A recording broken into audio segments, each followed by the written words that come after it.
لە پەیجی فەرمیە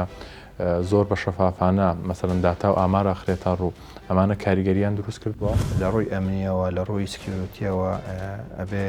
پێگەی فەرمی حکوومەتی هەرێمی کوردستان سەر تۆڕی ئەنتەرنێت بپارێزرێ. پێویستە عێراق و خوارەوەی عێراق و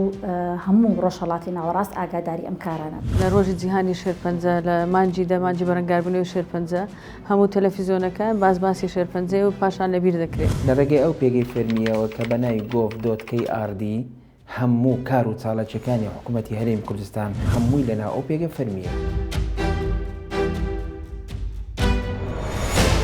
میدیا ڕۆڵێکی تەواو کاریگەری هەیە لە هەر وڵاتێکدا بە تایبەتی لە ڕووی چاکسازی و ئەو کار و چالاکیانەی کە حکوومەت ئەنجامی دەدا و لەلایەکی تریشەوە گەیانی پەیامێکە بە دنیای دەرەوە. لە هەرێمی کوردستان چۆن کار لەسەر میدیا کراوە بە تایبەتی بۆ کار و چالاکیەکانی حکوومەتی هەرێمی کوردستان. ڕۆڵی فەرمانگەی میدیا و زانیاری چییە؟ بە دیاریکراویش لە تەمەنی کابینەی نوێم چۆن توانراوە ڕێخستنەوە بۆ تەواوی پەیجە فەرمیەکانی حکوومەتی هەرێمی کوردستان بکرێت بە تایبەتی ئەو هەواڵانەی کە تێیدا بڵاو دەکرێتەوە. ئایا چۆن توانراوە ئەو خزمەتگوزاری و پێشکەوتوانی لە هەرێمی کوردستان کراوە بە دنیای دەرەوە بگەیاندرێت؟ مەبەست لەم بەرنمەیە بە دوواداچوونی تەواوە لە کار و چالاکیەکانی فەرمانگەی میدیا و زانیاری. مەبەستی من و هاوکارانمە لەم بەرنمەیەدا بە دوواداچوون بۆ ئەم بابەتە بکەین.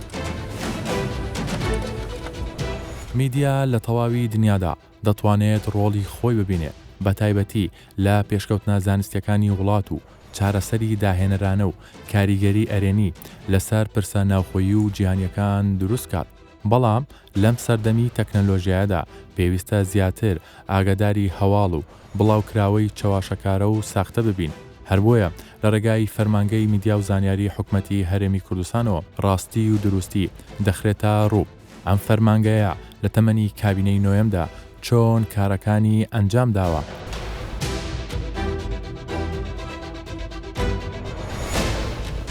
ڕەنگە هەموو وەزارەتەکان پێگەیەکی خۆیان هەبی فەرمی بۆ ڕاگەیاندنی ئەر و چالاکیەکان هۆکاری دروستبوونی ئەم فەرمانگەیە چی بووە ڕۆڵی چی بووە؟ خۆشبەختانە لە دەستپێکی ئەم کابینەیە و بە پاڵپشتی بەڕێز کاک مەسرور بەرزانی توانی ومانە کە ئەم فەرمانگەیە کارا بکرێ و بەپێی ئەو ئەرک و فەرمانانەی کە لە پەیڕەوەکەیە هاتووە دەست بە ئیشەکانی کردووە و خۆشبەختانە ڕوغمی ئەو قەیرانە دارایی کە بەسەر هەرێمی کوردستانە سەپێنرا، بەڵام توانی ئەم فەرمانگەیە تا ڕادەیەک بتوانم سەریح بم زۆر لەگەڵتە ئەو سیاسەت و بڕیارانە و تەنانەت هەندێک بابەتی وشیاری بۆ خەڵکی هەرێمی کوردستان شی بکاتەوە و بخاتە ڕوو. بۆیە ئەم فەرمانگەیە هەم دەنگی حکوومەتە بۆ هاوڵاتیان، هەمیش دەنگی هاوڵاتیانە بۆ لانی پەیوەندیدار بۆ ئەوەی خزمەتگوزاریەکان باشتر و زووتر بگا بە هاوڵاتیان. باشە دکتۆر، دەبینین جگە لە کاری میدیایی کۆمەڵێ ئەرکیتر لەسەر فەرمانگە هەیە. بۆ نمونە بابەتی هەماهەنگی پەیوەندێکی زۆر باش لەگەڵ میدیا کوردیەکان و میدیا عەرەبیەکان دروست بووە. ئەمانە تا چەند کاریگەریان هەبووە و بابەتێکی تر کە دەبینین هەر لە پەیجی فەرمیە زۆر بە شەفافانە مەسەڵەن داتا و ئامارە خرێتە ڕوو ئەمانە کاریگەریان دروست کردووە. بێگومان ئەم کابینەیە یعنی تاکە کابینەیە کە داتایەکی زۆر بەرفراوانی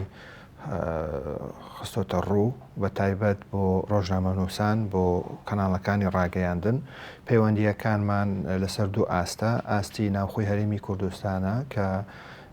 دەرگامان واڵا بووە بۆ سەرجەم ڕۆژنامەنووسان و کەناڵەکان بۆ وەرگرتنی ئەو داتانەی کە پێویستە و لە هەمان کاتژدا لەسەر ئاستی هەرێمی و نێودەوڵەتی پەیوەندیەکی تند و توڵمان دروست کردووە. بەشی میدیای دەرەوەمان هەیە کە ستافێکی تایبەت بەو بەشەوە کار دەکات و ئێمە داتامان هەیە کە لە نزیکەی لەو 4 ساڵە توانم بڵێم بە دەیان راپۆرت لەسەر هەرێمی کوردستان کراوە. ئیتر راپۆرتی ئابووری بێ، سیاسی بێ یان ئەمنی بێ، ئێمە هاوکاریمان کردوون و ئەکسسمان پێداون کە بتوانن لە ڕێگای ئێمەوە پەیوەندی بەلایانی پەیوەندیدار بکرێ و پێشوەختەش ئاگادارمان دەکەن بە ئیمێل بۆەوەی ئەو ئاسانکاریە بسۆگەر بکەین. بابەتێکی تر هەیە، ئێوە پەیوەندێکی باشتان لەگەڵ وەزارەت و دەستەکانی حکوومەتی هەرێمی کوردستانە هەیە. یەکێک لە کارنامەکانی کابینەی نوێمیش ئەوە بوو کە کەمکردنەوەی خەرجیەکانە زیادکردنی داهاتە بۆ نمونە کۆمەڵی وەزارەتە بۆ خەرجی زۆری هەبوو لە بابەتی لایەنە میدیایەکانیەوە فەرمانگە چ ڕۆڵێکی هەبووە لە کەمکردنەوەی ئەم خەرجیانە یەکەم بڕیار یان یەک لەو بڕیارانەی کە لە سەرەتای ئەو کابینەت دەرچوو بڕیاری ژمارە 5 لە 2019 کە هەر یەک لە وەزارەتەکان وێبسایتێکی خۆی هەبوو لەگەڵ پاراستنی تایبەتمەندی هەر وەزارەتێک و دەستە و فەرمانگەیەک ئێمە مەبەستمان لەوە بوو کە لە ڕووی ئەمنیەوە لە ڕووی سکیورۆتیەوە ئەبێ پێگەی فەرمی حکوومەتی هەرێمی کوردستان سەر تۆڕی ئەنتەرنێت بپارێزرێ ئەوەش عورفێکە هەموو وڵاتان پەیڕەویەکەن ئێمەش بە پاڵپشتی بەڕێ سەرۆکی حکوومەت توانیمان ئەم بڕیارە جێبەجێ بکەین بە هاوکاری نووسنگەی بەڕێزیانە و توانیمان کە ئێستا بە فەرمی پێگەی حکوومەتی هەرێمی کوردستان سەرجەم ئەم وەزارەتانە و فەرمانگە و دەستەکان لە خۆ بگرێت کە ئەمەش پارەیەکی بتوانم بڵێم باش گەڕاوەتەوە بۆ خەزینەی دەوڵەت کە پێشتر هەر وەزارەتێک ساڵانە ئیشتراکی هەبوو لە هەر وێبسایتێکی سەربەخۆ کە لە هەمان کاتدا ئێمە هەمان ئەو تایبەتمەندیەی کە وەزارەتەکان هیانە پارەستومانە هەروها لە ڕووی ئاساییشەوە لە ڕووی سکیۆریتیەوە سۆگەرمان کردووە لە ڕێگای و هاوکاری DIT فەرمانگەی تەکنۆلۆژیای زانیاری بۆیە ئەمە یەک لە چالاکیەکانی ئەم فەرمانگەیەیە جگە لە کۆمەڵی چالاکی تر کە ئەتوانین دوایەوە ینی بەورتر باسی بکەم باشە باسی بابەتی ڕێبەریشت کرد ینی ئەمانە کۆمەڵ ڕێبەرتان دەرکردو ئەمانە چی بوون چونکە لەسەر ئەمانەش کراوە بڵێ بێگومان لۆگۆی حکوومەت ئەمە ناسنامەی حکوومەتە بۆیە لە سەرەتای کابینەکەیە ئێمە ڕێبەری ناسنامەی دامەزراییەوەمان دانا و جەنابی سەرۆکی حکوومەت پەسەندی کردووە لەوەی کە زەڕورە چۆن ئێمە مامەڵە لەگەڵ لۆگۆی حکوومەت بکەین جەنابەت دەزانی لە سەردەمی بەرفراوانبوونی کەرتی تایبەت و هەروەها فراوانبوونی چالاکیەکانی حکوومەت پێویستە ئێمە پابەت بین بە یەک ڕێکاری چۆنیەتی مامەڵە لەگەڵ لۆگۆی حکوومەت بکرێت ئەمڕۆ دەبینین کەرتی تایبەت زۆر چالاکە و هاوبەشە لەگەڵ حکوومەت لە زۆر پرۆژەیە پێویستە بزانین و ئەوانیش بزانن چۆن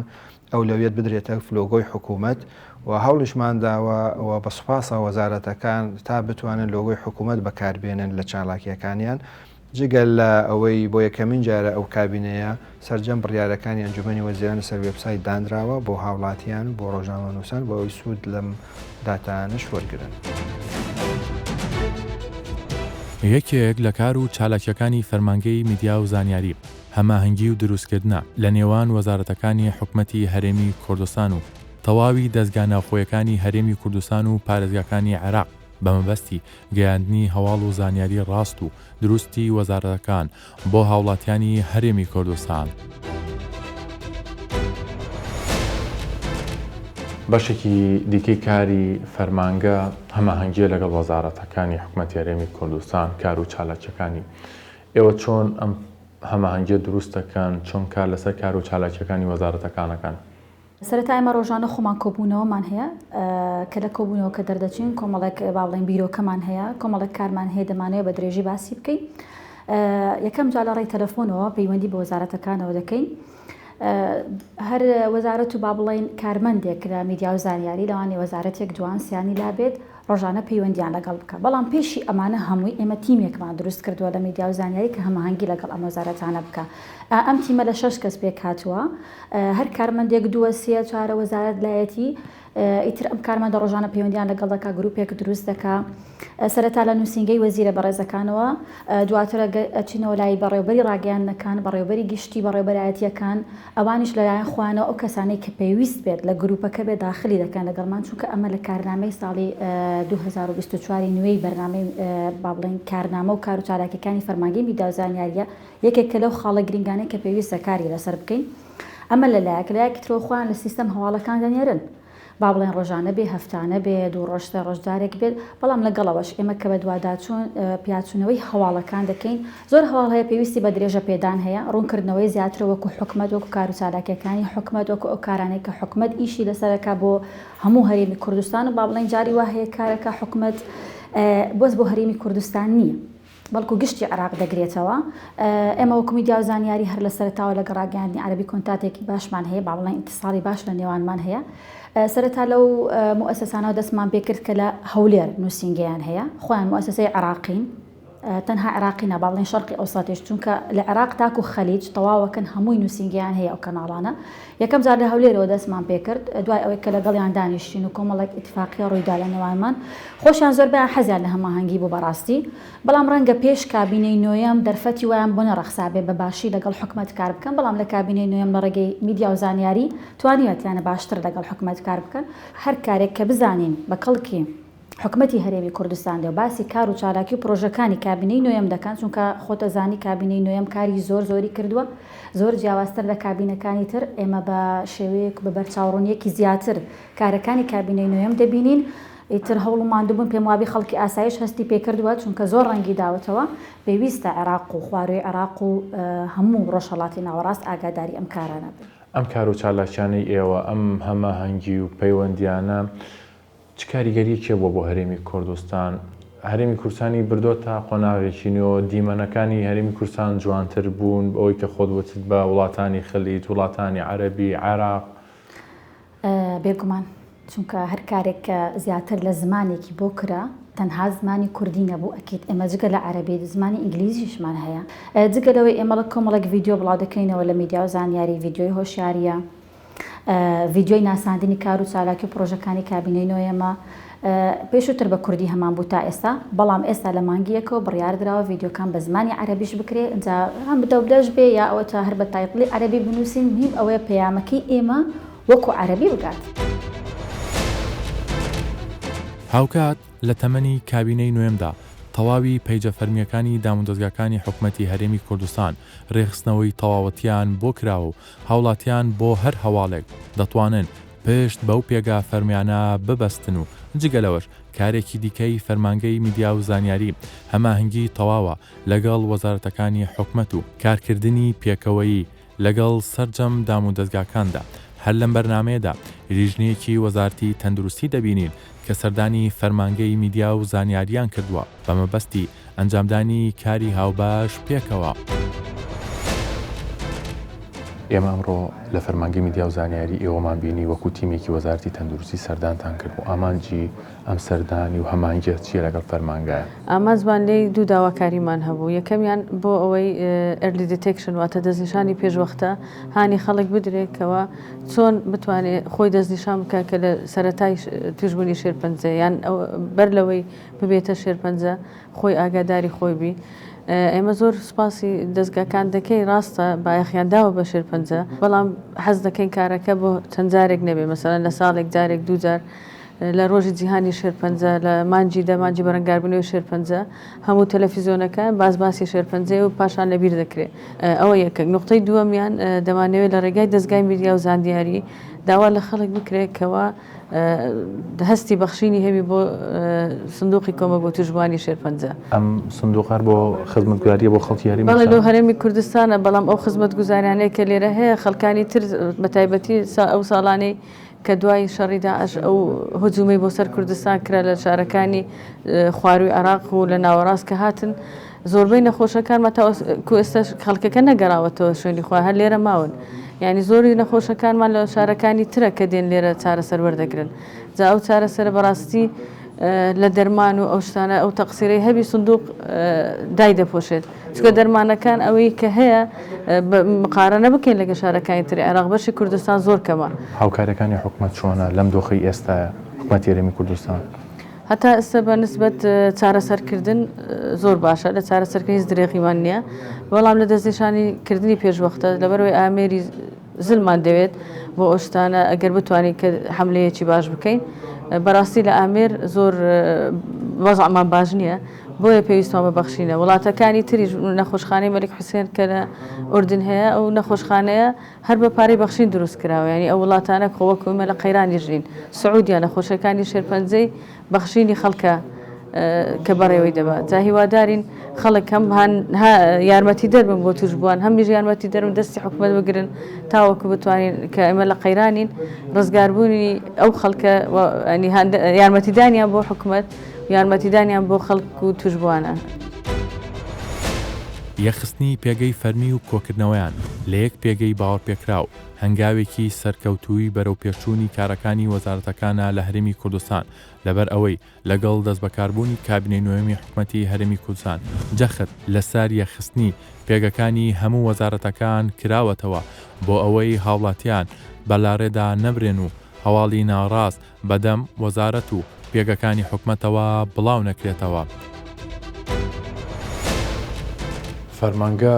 پێگەیەکی دروست کردووە ئەمە تەنها بۆ فەرمانگەی میدیا و زانیاریە یا تەواوی ئەو دامەزراوە میدیانەی کە هەیە ئەوانی کە سەر بە حکوومەتن بۆ نمونە لێرە کۆبۆتەوە ئەو هەواڵانی کە ڕێخستنەوەیان بۆ دەکرێت و پاشان بڵاو دەبێتەوە. هەر لە سەرەتای دامەزراندنی کابینی نوێمی حکوومەتی هەرێمی کوردستان فەرمانگەی میدیا و زانیاری هەستا بە کۆکردنەوەی هەموو ئەو پێگایە فەرمیانەی کە لەلایەن وەزارەت و فەرمانگە و دەستەکانی حکوومەتی هەرێمی کوردستانەوە هەبوو کرا بە پێگەی فەرمی حکوومەتی هەرێمی کوردستان بە ناوی gov.kr هەموو وەزارەت و فەرمانگە و دەستەکانی حکوومەتی هەرێمی کوردستان ئێستاکە لە ناو یەک پێگەی فەرمیە ئەویش بە ناوی gov.kr. gov.kr چییە؟ پێناسەکی سایتی حکوومەتی هەرێمی کوردستان کە بیکەین ئەوەیە کە هەموو کار و چالاکیەکانی حکوومەتی هەرێمی کوردستان لە سەرۆکی حکوومەتەوە تا بچووکترین دەستە لەناو حکوومەتی هەرێمی کوردستان لەنا ئەو پێگەی فەرمی کار و چالاکی و داتا و زانیاریەکانی بڵاو دەبیتەوە. باشە ئێوە هەواڵەکان بڵاوەکەنەوە یا ئێوە چۆن لە تەماشایم هەواڵشتانەکەن و دواتر بڵاوەکرێتەوە؟ ئێمە سیستەمێکمان داناوە بە ناوی سیستەمی IU. سیستەمی IU چییە؟ سیستەمی IU بریتیە لەو سیستەمەی کە هەر وەزارەت و فەرمانگە و دەستەیەک کە هەواڵێک دەیوێ بڵاو ببێتەوە لە ناو پێگەی فەرمی حکوومەتی هەرێمی کوردستان بۆ سیستەمە بۆ ئێمەی دەنێرتێن. ئێمەش لەلایەن لیژنەیەکەوە هەڵسەنگاندن بۆ ئەو هەواڵ و کار و چالاکیە نەدەکرێتن اینجا بڵاو دەکرێتەوە، یعنی لە لای ئێمەوە فلتەر دەکرێتن اینجا لە پێگەی فەرمی حکوومەتی هەرێمی کوردستان بڵاو دەبێتەوە. ئەگەر کەسێک بێوێت مەسەلەن ئاگاداری سەرچەم کار و چالاکیەکانی حکوومەت بێ دەتوانێت لە ڕێگەی ئەم پێگەیەوە تەواوی زانیاریەکانی دەستکەوێت لە ڕێگەی ئەو پێگەی فەرمیەوە کە بە ناوی gov.kr هەموو کار و چالاکیەکانی حکوومەتی هەرێمی کوردستان بە داتا و بە زانیاریەوە هەمووی لەناو ئەو پێگە فەرمیە. زۆر جارە بینین لە هەرێمی کوردستان بەهۆی زۆری دەستگا میدیایەکانەوە و تەنانەت بیانیەکانیش کە لە هەرێمی کوردستانە بوونیان هەیە کۆمەڵێ هەواڵ بڵاو دەبنەوە ناڕاستن فەیکن فەرمانگە چۆن کار لەسەر ئەمانە دەکات؟ فەرمانگەی میدیا و زانیاری لە ڕێگەی ئەو هەواڵە فەیکانی کە بڵاو دەکرێتەوە کە دەیانەوێ وێنەی حکوومەتی هەرێمی کوردستان ناشرین بکەن لە ڕێگەی ئەو هەواڵە فەیکانەوە فەرمانگەی میدیا و زانیاری لێرە هەستا گروپێکمان داناوە لەگەڵ هەموو فەرمانگە و دەستە ئەوانی سەر بە حکوومەتی هەرێمی کوردستانن گروپێک دانراوە هەر هەواڵێکی فەیک کە بزاندرێتن یەکەسە لەو گروپەدادرێت دەم و دەست لایانی پەیوەنددار ئاگادار دەکرێتەوە و وەڵامی هەواڵە فەیکەکە دەدرێتەوە بە شێوەیەکی فەرمی. توانراوە مەسەلەن ئەو کار و چالاکی و هەواڵ و بابەتانە بە تەواوەتی لە ڕێگەی ئەم فەرمانگەیەوە ڕێکخرێتەوە؟ بەڵێ بە 100% هەموو هەواڵ و کار و چالاکیەکانی حکوومەتی هەرێمی کوردستان لەلایەن ئێمەوە پەبلیش دەکرێتن و بڵاو دەکرێتەوە و هەموو خەڵک لێ ئاگادار دەکرێتەوە. ناسانی کوردستان و دڵنیاکردنەوەی وەبەرهێنانی بیانی لە بارودۆخی سەقامگیر و ئاسایشی و ئارامی هەرێمی کوردستان ئەرکێکی دیکەی فەرمانگەی میدیا و زانیاریە. ئایان فەرمانگەیە چۆن و بە چ شێوازەیەک ئەم کارەیان ئەنجام داوە؟ جنابی دکتۆر بابەتی میدیا بابەتێکی زۆر گرنگە هەندێک جار دەبێتە چاوساخ بۆ حکوومەت هەندێک جار دەبێتە ڕنگدانەوە. هەرێمی کوردستان کابینەی نوێم دەرگای واڵا کرده بوو ئاسانکاری بۆ بەرهێنانی ناوخۆیی و بیانی لە ڕوئیای دنیای دەرەوە. ئەم فەرمانگەیە تا چەنە کاری کردووە کاریگەری دروست کردووە کە وەبەرهێنەر بازرگان بێنە هەرێمی کوردستان وەبەرهێنان بکەن؟ دەستەکان خۆش ئێمە پێشنیارێکمان کرد بۆ بەڕێز جەنابی سەرۆکی حکوومەت کە ئەبێ یەکەیەکی پرۆمۆشن هەبێ لە دەستەی وەبەرهێنان خۆشبەختانە پەسەندی کردووە کارمان کردەوەی کە ئەم یەکەیە لە ناو دەستەی وەبەرهێنان دروست ببێ. ئێستا دروست بووە کۆمەڵێک لە کەسی بەتوانە و گەنج ئیشەکەن لەوێ بۆ ئەوەی ئالیەتی ڕاکێشانی وەبەرهێنەر بۆ وەبەرهێنان لە هەرێمی کوردستانە ئالیەتەکان چۆنە شێوازەکەی چۆنە. تەنانەت ئێستا بیر لەوە ئەکەین کە هاوشێوەی ئەم یونێتە